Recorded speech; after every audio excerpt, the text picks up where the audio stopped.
and check your endpoints, right? The hard part is you've got to be able to take those derivatives. You've got to be able to do the algebra.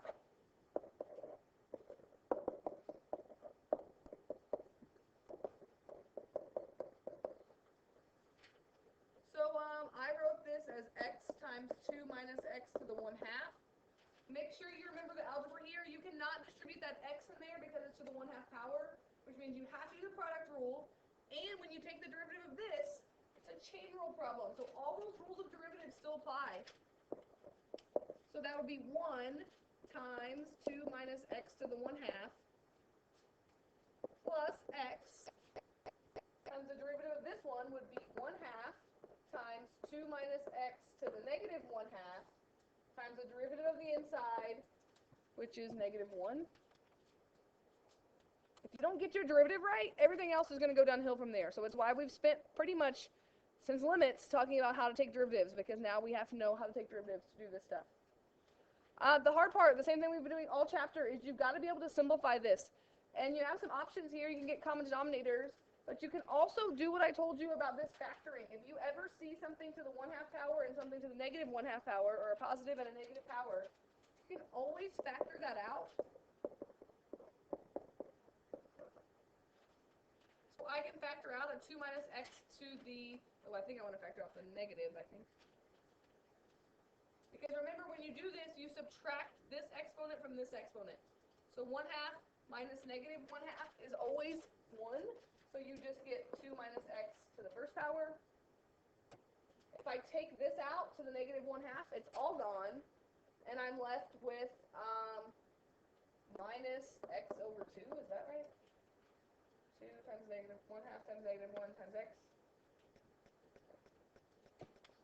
You'll get the same thing if you do a common denominator. I just like this. I feel like it's less work, and I feel like it shows up a lot, so I try to do it as much as I can. This is now on the bottom. So now I could write that as the square root of 2 minus x. And I could put that together, right? Do you agree that that would be like -1 1/2 or -3 halves? So I wrote that as 2 minus 3 halves x, or 3x over 2. Which I know is kind of a weird way to write it, but I'm just trying to find where it's 0 and where it's undefined. So if you can write it as one fraction, all you got to do is set the top equal to 0 to find where it's 0, set the bottom equal to 0 to find where it's undefined, to give you your critical points. So if I set the top equal to 0, I can subtract 2. I can multiply by the reciprocal, which is -2/3, and I get that x equals 4/3. I also have to say that x equals 2 is a possible critical point, because that's what makes my denominator equal to 0. You do not need to do the first derivative test on this. And again, why? Because it's a closed domain. And notice that 2 is already in my domain. I need to check x equals 2 and x equals -2, because those are included endpoints. I also need to check 4/3. I don't need to check 2 again because I already checked it. And you just plug them in. The biggest number is your max, the smallest number is your min.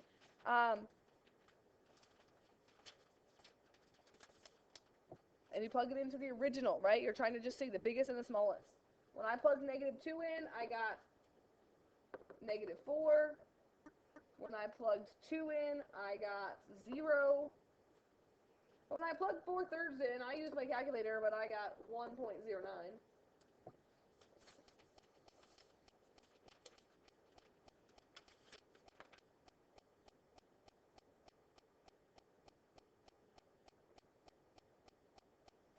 Which means, look at these numbers, this is the largest number, this is the smallest number. Which means that I have a minimum at -2, -4, and I have a maximum at 4/3, 1.09. Notice I didn't have to say local max or local min, because it's a closed domain. Like, I know that is the highest and the lowest value. The hard part of that is the algebra, right? Algebra is a big, big part of calculus. You've got to be able to take those derivatives and simplify them. which is why we've been working with square roots. We've been working with E. We've been working with that all chapter. So I think I gave you a couple more of these. I don't want to do all of these because I'd like to get to the other stuff if there's other questions. But 6 and 15 and 17, right? Or no, 17 was already a derivative, right? 17 is much less words. So 6 and 15 are the ones that they make you do like parts A through F or whatever. 6 is the E one. 15 is kind of a big giant mess with the second derivative. Like a lot of algebra going on there in the second derivative. So you want to look at one of those? You want to do the other ones and come back to one of those? We're down to about 20 minutes. Alright, so let's look at some other ones and then we'll come back. And I do have my work worked out if we don't get back to both of these. I can tell you that 15, there's nothing on your test as terrible as the second derivative of 15 that you have to simplify. It's not impossible to do, but it's a whole lot of work. Like my 15 took up this whole page, so it's kind of a mess. 6 is not so bad. We've done a lot with E, and so E can definitely show up on your test tomorrow.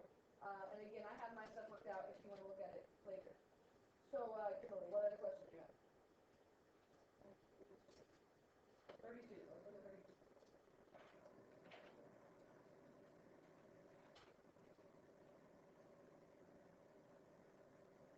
32, they give you a graph, yes?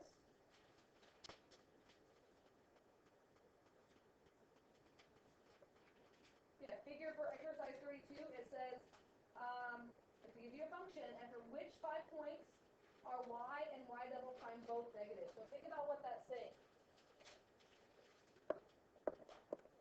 Where y and y double, is it y prime and y double prime, or just y? Yeah. Both negative. What does it mean when the first derivative is negative? What does that mean for your graph? It's decreasing. And what does it mean when the second derivative is negative? Say that again. Y prime is decreasing, but we don't have y prime. So think about what else do we know from the second derivative besides relating it back to the first derivative? What do inflection points tell us? Concavity. So what does it mean when the second derivative is negative in terms of concavity? It's concave down. And you're right with what you said there, Sean. I just think without a first derivative, it's hard to look at that. I'm looking for where on that graph, which would be helpful if you have that page open, because I'm not going to draw it. It's not going to say which point is both decreasing and concave down. Can I say down and write up? So, like Q and R are both increasing, so they're out. S is at max or min, and that's out. So really we're down between P and T, right? Both of those would be decreasing. Do you agree with me on that? Which one is concave down? P or T? P is on a concave up curve, because you can think about filling it up. So T is the right answer to part A there.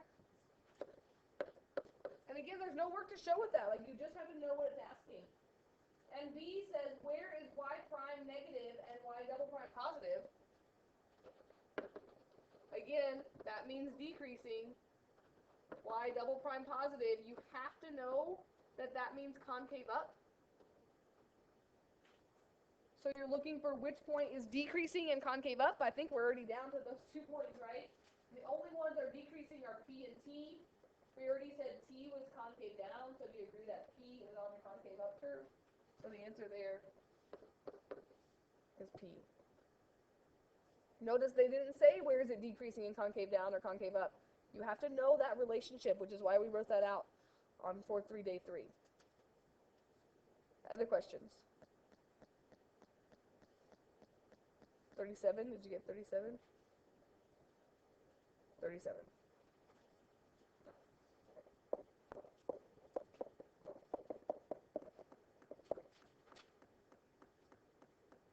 Says, A, show that F satisfies the hypothesis of the mean value theorem on the interval from 0.5 to 3. Mean value theorem, it needs to be continuous and differentiable. I said it is continuous on the closed interval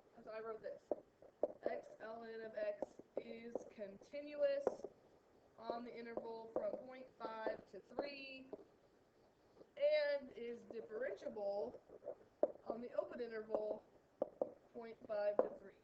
Right, I didn't really show it, I just wrote out that I knew what it's asking, and then I know that it meets that criteria. There's nothing crazy going on from 0.5 to 3.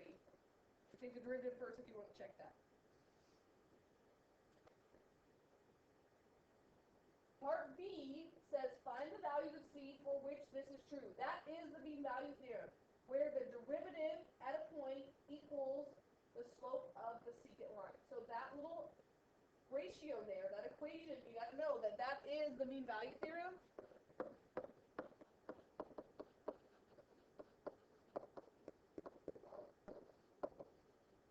We did something like this. Find the value of C, which means we need to take the derivative, we need to plug in the interval, and then we need to solve that for X or C, whatever you want to call it there, and find the value. It's not very pretty because ln is not very pretty. But we could take the derivative of this, right? We got to do the product rule. The derivative would be 1 times ln of X plus X times, what's the derivative of ln of X? 1 over X. And then on this side, we're just going to plug some values in. I'm going to plug in f of 3 minus f of 0.5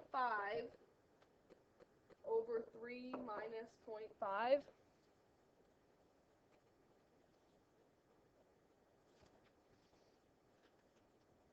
And if you plug 3 into that problem, you're going to get 3 times ln of 3 minus 0.5 times ln of 0.5. And I just used my calculator, and I just got a decimal. But remember to use a good amount of decimals until the very end.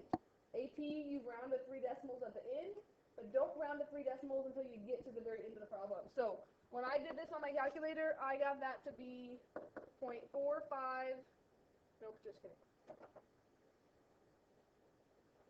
1.456964. Right? So I always say at least 6 decimals throughout the problem. And over here, if I simplify this, do you agree that that's just ln of X plus 1? Which is why I looked on my paper and I almost wrote the next line there, because I subtracted 1 over. And I said that that means ln of X equals 0.456964. How do I solve for X if right now I have ln of X? We E both sides, which means that becomes your exponent on E. And again, definitely a calculator active problem that you would need a calculator on this.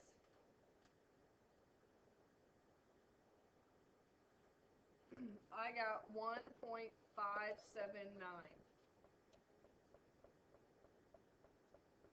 What does that mean? That means that that is the point on this interval where the slope of the secant line is the same as the slope of the tangent line, which means the secant and the tangent lines are parallel to each other. My question is, does that fit in that interval? Is 1.579 in the interval of 0.5 to 3? Yes. Sometimes we got 2 answers. We did this in class. So throw one out if it's not in the interval. So you have to think about that. That is the value of C. Where does that make it true? And then it says, write an equation for the secant line where A equals AF of A and B equals BF of B.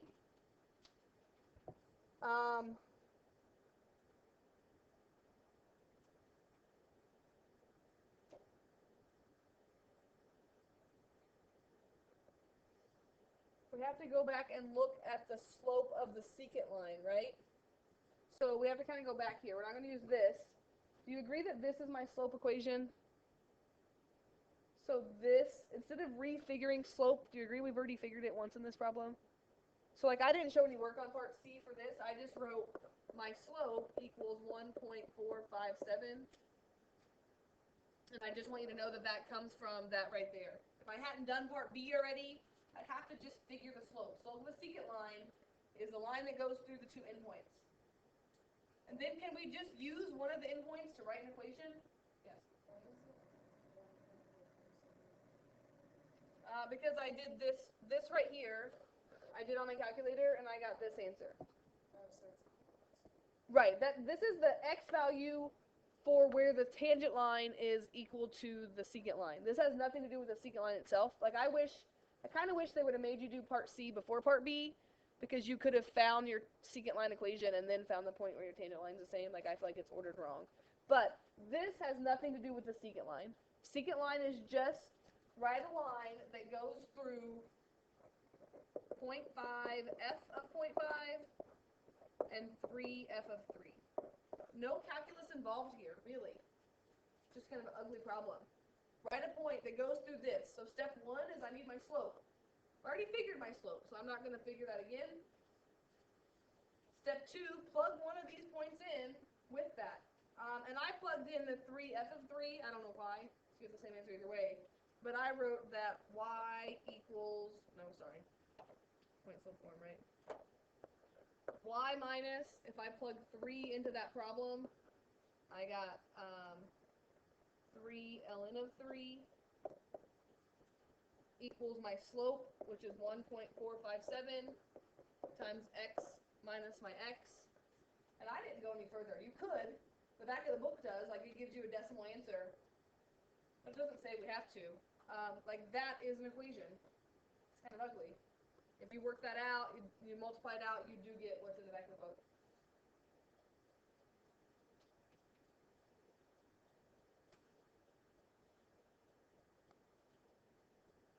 And then look at part D. Part D says write an equation for the tangent line that's parallel to the secant line. And here's the point of this problem. They're trying to show you what the mean value theorem is giving you. The mean value theorem is giving you a secant line and a tangent line with the exact same slope because they're parallel to each other. But the hard part is knowing what to pick from where. If I want the tangent line, I have to use the point that I found for C. So I have to use 1.579 for my x value and plug that in for my y value. Do I already know the slope?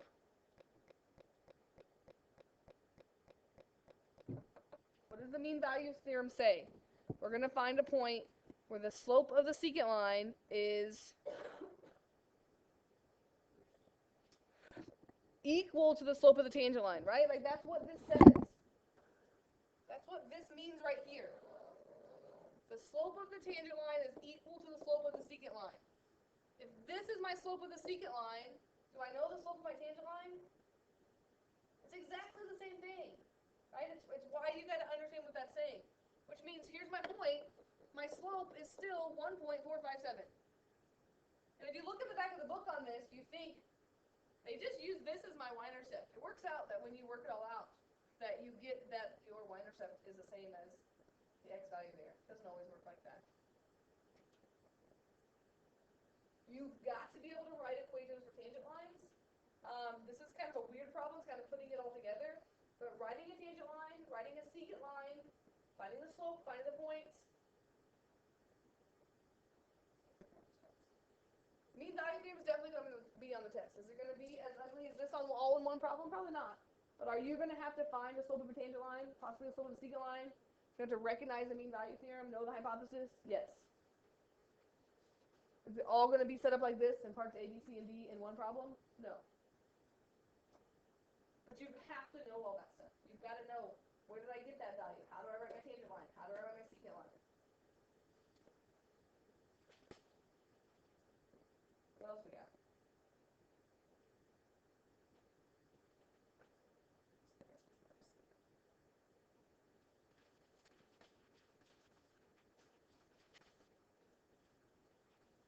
Um, 17 part A and B, the nice thing about 17 is notice they give you the derivative already. And so again, make sure you pay attention to that on your test. If they give you an equation, is it the original equation? Is it the first derivative? Is it the second derivative? If they give you a graph, is it the original equation graph? Is it the first derivative, right? Like, all that stuff should be on there. 17, after doing the ones above that, 17 should have been at least somewhat of a relief of this is already your derivative. So it's already my derivative. So find my max and mins. It's really easy to find my critical points. Critical point at -1, critical point at 2. Nowhere is it undefined. So to find my max and mins, all I have to do is I'm going to do my first derivative test, plug in those numbers, and see what happens. and then I get a nice answer. Notice the directions say, well, it doesn't say, find the points at which f has a local maximum, local minimum. We don't have the original equation here, so you can't give me the y values on this, which is the y in the back of the book only gives you x values. But you can plug that in there, and you should get negative, positive, negative. So you can say it's decreasing and then increasing. So there is a local minimum at x equals -1. It's increasing and then decreasing. There is a local maximum at x equals 2. I can't give you the y values on this because I don't have the original function. I think it's negative, positive. Oh, just kidding, sorry. I couldn't read my handwriting. I really do have a positive there. Positive, which means there's nothing there, sorry. I really do have that paper, as I just checked. Part C says points of inflection. Points of inflection, you have to do the second derivative, which means you have two options. One option is you can FOIL this out and then FOIL that out and then do your second derivative. I think the better choice here is to do the product rule as with the chain rule at the same time. So when I did my second derivative, I'm going to just leave that 6 alone. And the derivative of x plus 1 would be what? Just 1 times x minus 2 squared. So the derivative of this times this. And that's just kind of an extra thing coming along with us for the ride. Plus, I'm going to leave the 6 alone again. I'm going to leave the x plus 1 alone now. And what's the derivative of x minus 2 squared? Bring down the 2. Leave the inside alone. Subtract 1 from the exponent. And what's the derivative of the inside x minus 2? It's just 1. Which means it's a chain rule, but there's really no extra part to multiply by. Now here's where you got to be able to factor, because again, the other option would be to FOIL this out, and you're going to get something really big that I don't think you're going to want to solve. Notice how, which I guess I could simplify this a little bit. This would be plus 12 x plus 1 times x minus 2. Could I take out an x minus 2 from both of these? Could I even take out a 6 from both of those two if you wanted to? So what I did, this is where you got to be able to factor. I took out a 6, I took out an x minus 2, and Sean asked me why I always put brackets here, and it's because sometimes you got to leave some multiplication left to simplify inside there. But if I take out the 6, and I take out 1 x minus 2, I'm left with an x minus 2. If I take out a 6 from this, I'm left with a 2, and an x plus 1. So that's why I always put brackets, because sometimes I have parentheses left inside there. And this is factoring that calculus, AP Calculus expects that you can do this factoring. So now what's that going to be? 2x plus 2. So 2x plus x is 3x. And do the 2's cancel out?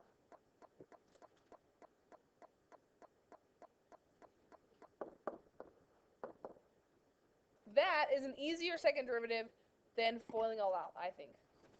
And especially if it was like to the 4th power, you'd want to factor, because this is a quadratic, which means you could work it out. But look how nice this is. It's already factored for us, which means I can tell you that x equals 2 and x equals 0 are my possible points of inflection. And guess what I did? I set up my little interval from 0 to 2.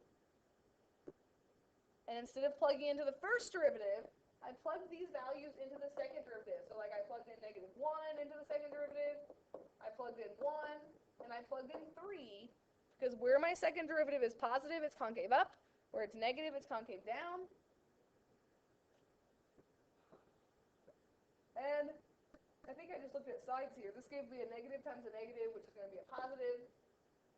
I plugged 1 in there, I got a negative times a positive, which is a negative. I plugged in 3 there, I got a positive times a positive, which means it changes concavity, which means I have points of inflection at x equals 0 and x equals 2. And this doesn't always happen, but it's very common. If your critical point is nothing, like see how it's changed increasing to increasing, the reason it's a critical point still is because it kind of does that weird little where it changes inflection. It's not always a guarantee, but it happens a lot. It happened on that worksheet for us too. The critical point was nothing, and then it turned out that point was a point of inflection. So it's something that, not a guarantee, but something to look for as you're doing that. Other questions? I cannot stress enough, I'm not giving you new homework tonight, but you need to go back and look through this review, look through those homework quizzes, look over homework, look over notes, and be ready to take a test tomorrow. It's a one-day test, and there's a lot of stuff on it. A lot of algebra, a lot of doing the derivatives, concavity, increasing, decreasing. Maybe kind of write down everything you know about the first derivative. What do I know about the first derivative? And then go back and look on that paper that I gave you about summing it up, like what I gave you on Wednesday, I think.